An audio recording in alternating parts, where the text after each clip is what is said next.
আমাদের স্বাধীনতা যুদ্ধ নানাভাবে নানাজন লিখেছেন, সে আলোচনায় আমি যাচ্ছি, যারা যার যার মতলবে লিখেছেন। আমি আপনাদের স্বাধীনতা যুদ্ধের উপর লেখা একটা বই থেকে দুটো লাইন পড়ে শোনাচ্ছি।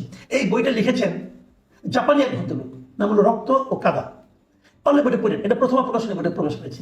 এই বইটা লিখেছেন তাদামাসা হুকিউরা। উনি জাপানের একজন লোক। উনি মুক্তিযুদ্ধের সময় বাংলাদেশে রেড ক্রিসেন্টের, তখনকার রেড ক্রস ছিল, সে রেড ক্রসে চাকরি করতেন, উনি তার কর্মী ছিলেন। সেই এই ভদ্রলোকের বইটাতে ভূমিকাতে একটা কথা লিখেছেন, আমি ভূমিকাটা আপনাদেরকে পড়ে শোনাবো, পুরোটা না, কিছু অংশ। উনি বলেছিলেন যে ওনার জাপানে যখন থাকেন তখন ওনার একজন আত্মীয় মেডিকেলে পড়ে একটা ছেলে, সে একটা কঙ্কাল কিনেছিল 1,20,000 ইয়েন দিয়ে। সেই কঙ্কালটা সে কিনেছিল তার গবেষণার জন্য। তবে তিনি জানতে পেরেছেন যে এই যার কঙ্কালটা কেনা হয়েছে তিনি একজন নারীর কঙ্কাল, এবং সেই নারীর মৃত্যু হয়েছিল 20 বছর বয়সে। এবং উনি আরো জানতে পেরেছিলেন এই কঙ্কালটা আসলে একজন বাঙালি নারীর কঙ্কাল। 71 সালে প্রচুর বাঙালিকে হত্যা করে মাটি চাপা দেওয়া হয়েছিল। সেখান থেকে কিছু কঙ্কাল ভারতের মাধ্যমে পৃথিবীর বিভিন্ন দেশে বিক্রি হয়ে যায় চোরাকারবারির মাধ্যমে। এটাও সেরকম একটা কঙ্কাল। এবং এটা বলতে যে তিনি এক জায়গায় লিখেছিলেন যে ওনার কাজ হিসেবে, আমি পড়ে শোনাচ্ছি, আমি আমার দায়িত্বের অংশ হিসাবে ঢাকায় এবং নাম না জানা এক ছোট্ট গ্রামে মোট 400টি মৃতদেহ যথাস্থানে পৌঁছানোর কাজ করেছিলাম। মানে উনি একটা গ্রামে 400 মৃতদেহ পৌঁছানোর কাজ করেছিলেন, ঢাকা এবং অন্য একটা জায়গায়।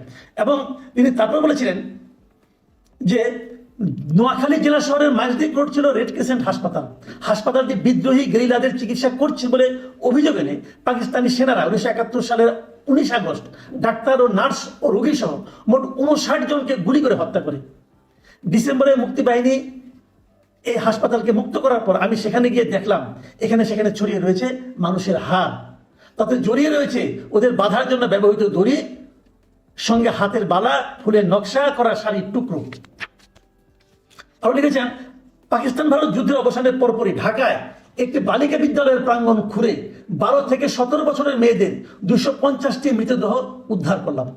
মানে একটু ভূমিকা লিখতে আরো ডিটেল আছে। একজন মাত্র ব্যক্তি, একজন রেড ক্রসের কর্মী, উনি কতগুলি মৃতদেহ উদ্ধার করেছেন তার গণনা উনি দিয়েছেন। ভাই তার সঙ্গে আপনি কাজ তুলনা করেন, কেন তুলনা করেন? এই তুলনায় যে নিজেকে হাস্যকর বানায়েন না, কি দরকার? আপনি জুলাইয়ের মাহাত্ম্য গণনা করেন, কোনো সমস্যা নাই।